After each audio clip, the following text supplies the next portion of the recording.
go.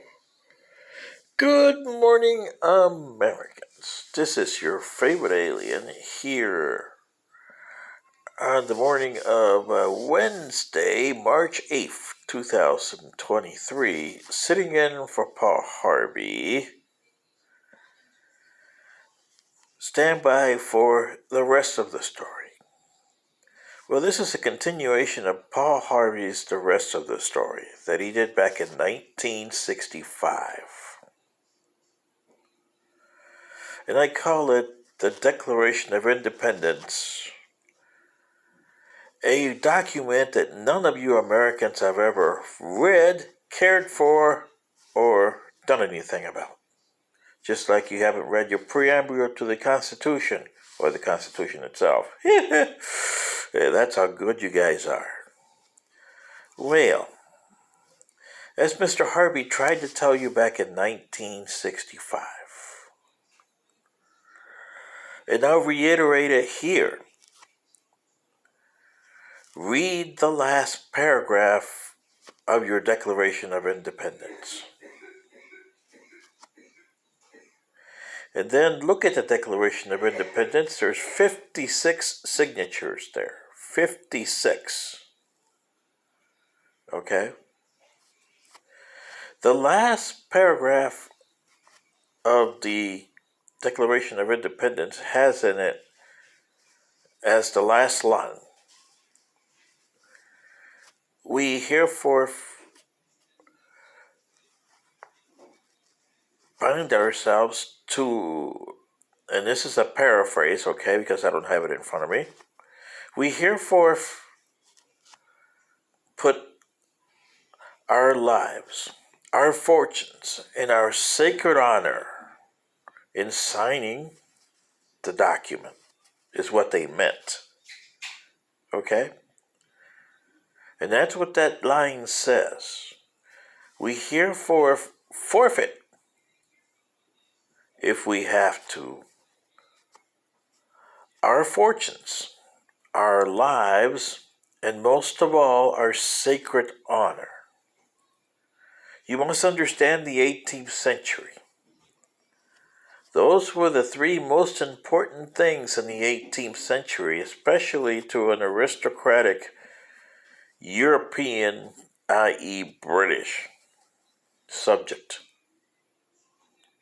And these were all British subjects, not quite British, not quite American. And look at those 56 names on that document.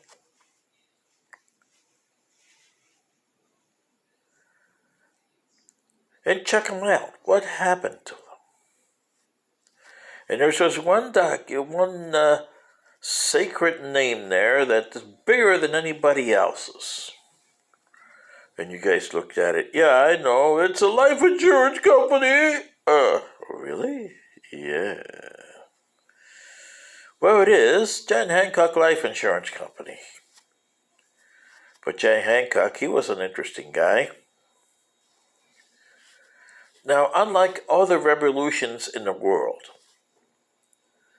all revolutions in the world besides this one have been started by people with no means, nothing to lose. These guys had means and everything to lose. And they pledged everything, their fortunes, their lives, and their honor for this one document. It was so bad that their names were not announced until 6 months after the July 4th submission to the public of the Declaration of Independence. That's when the signatories were released. And of course, Georgie Porgy over there in Great Britain, we gotta hang on. Yeah, because that's what they're, you win? Well, you win. What do you win? And that's a story in itself. You lose, well, you get to be hanged by Georgie.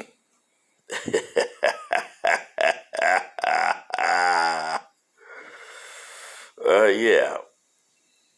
And look at those 56 names on them and research them. And 90% of those lost. Big time. Everything from their lives, their property, their honor.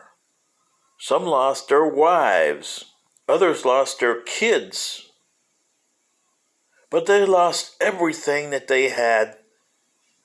For some people they didn't even know about, i.e. you. Okay?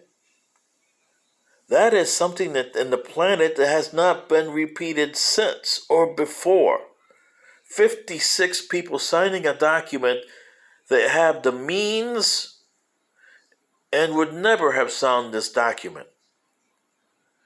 Marie Antoinette, she would never put her name on this document. Louis XVI, no way. Yeah. For something that, well, the odds are, even if we win, we still lose. You can ask John Hancock. One time during the Revolutionary War, he was sitting with friends, and he looked up in the air when Boston was getting bombarded. And he said, "Dear Lord, if it takes the burning of Boston to save the rest, so be it." You didn't get that, did you, Americans? Or the guy who owned the house. He's one of the signatories in 1781 in Yorktown, Virginia, that General Lord Cornwallis used as headquarters.